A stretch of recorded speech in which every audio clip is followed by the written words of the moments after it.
Mabigat ba ang mga pasaning pinagdaraanan mo ngayon? May mabuting balita sa iyo ang Panginoon. Mapagpalayang araw ng Huwebes, ginigiliw kong kapanalig. Purihin ang Panginoong Hesus na nag-alay ng buhay, alang-alang sa pag-ibig sa bawat isa sa atin. Sa ating pang-araw-araw na pagsisikap na pasanin ang ating krus ng may pagmamahal, na ipagkakaisa natin ang ating sakripisyo sa dinanas ng Panginoon. Hilingin natin ang katatagan ng pananampalatayang pasanin ang ating pang-araw-araw na krus ng may pagmamahal. Ako ay Sister Lines ng Daughters of St. Paul na nag-aanyayang samahan kami sa maikling pagninilay ng mabuting balita ngayon.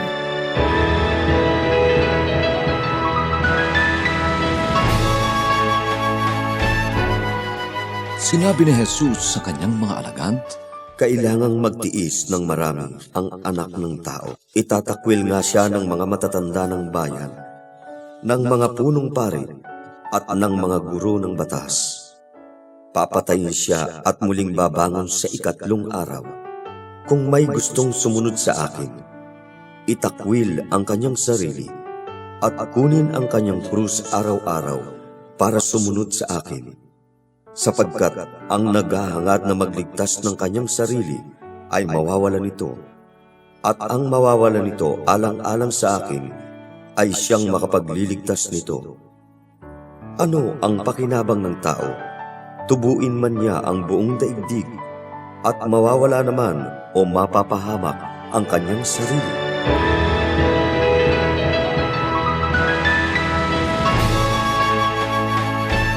Bilang isang Kristiyano at tagasunod ni Kristo, hindi malayo na makakaranas tayo ng kapighatian, kalungkutan o pagdurusa. Ano man ang ating katayuan sa buhay, it's a given, ika nga. Pero ang mahalaga sa kabila ng mga pagsubok ay magkaroon tayo ng positive outlook sa mga bawat sandali ng ating buhay. Kung meron tayong positive attitude, we will always be grateful for everything. Dahil ang lahat ng bagay ay biyaya. Kahit ang negatibong pangyayari sa buhay natin, ay pwedeng maging paraan upang matamo natin ang isang masayang kaganapan. Ito ay isang bagay na napakagandang pagnilayan, lalo na ngayong panahon ng Kwaresma. Minsan, ay binubuntun natin sa Diyos ang sisi pag mayroong di magandang pangyayari sa buhay natin.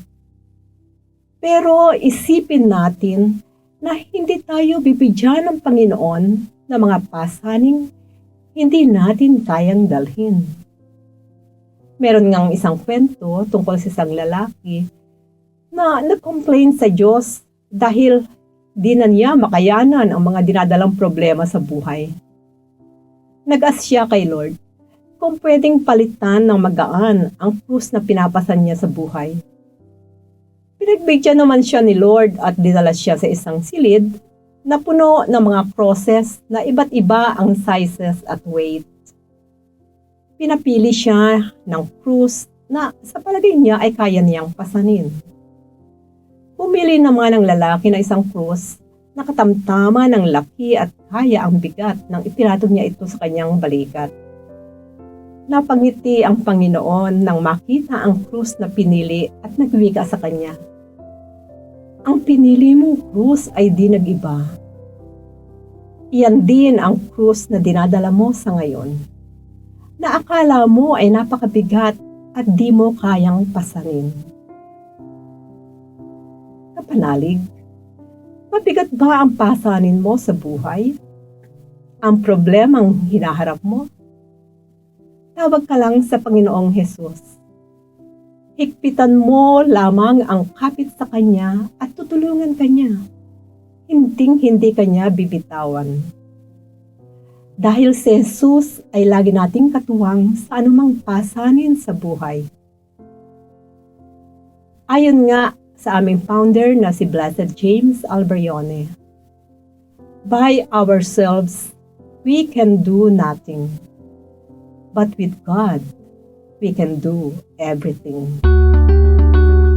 kapanalig, support Pauline's online ministry. Subscribe, like, and follow us on Facebook, YouTube, Instagram, Twitter, TikTok, Spotify, Google, and Apple Podcast.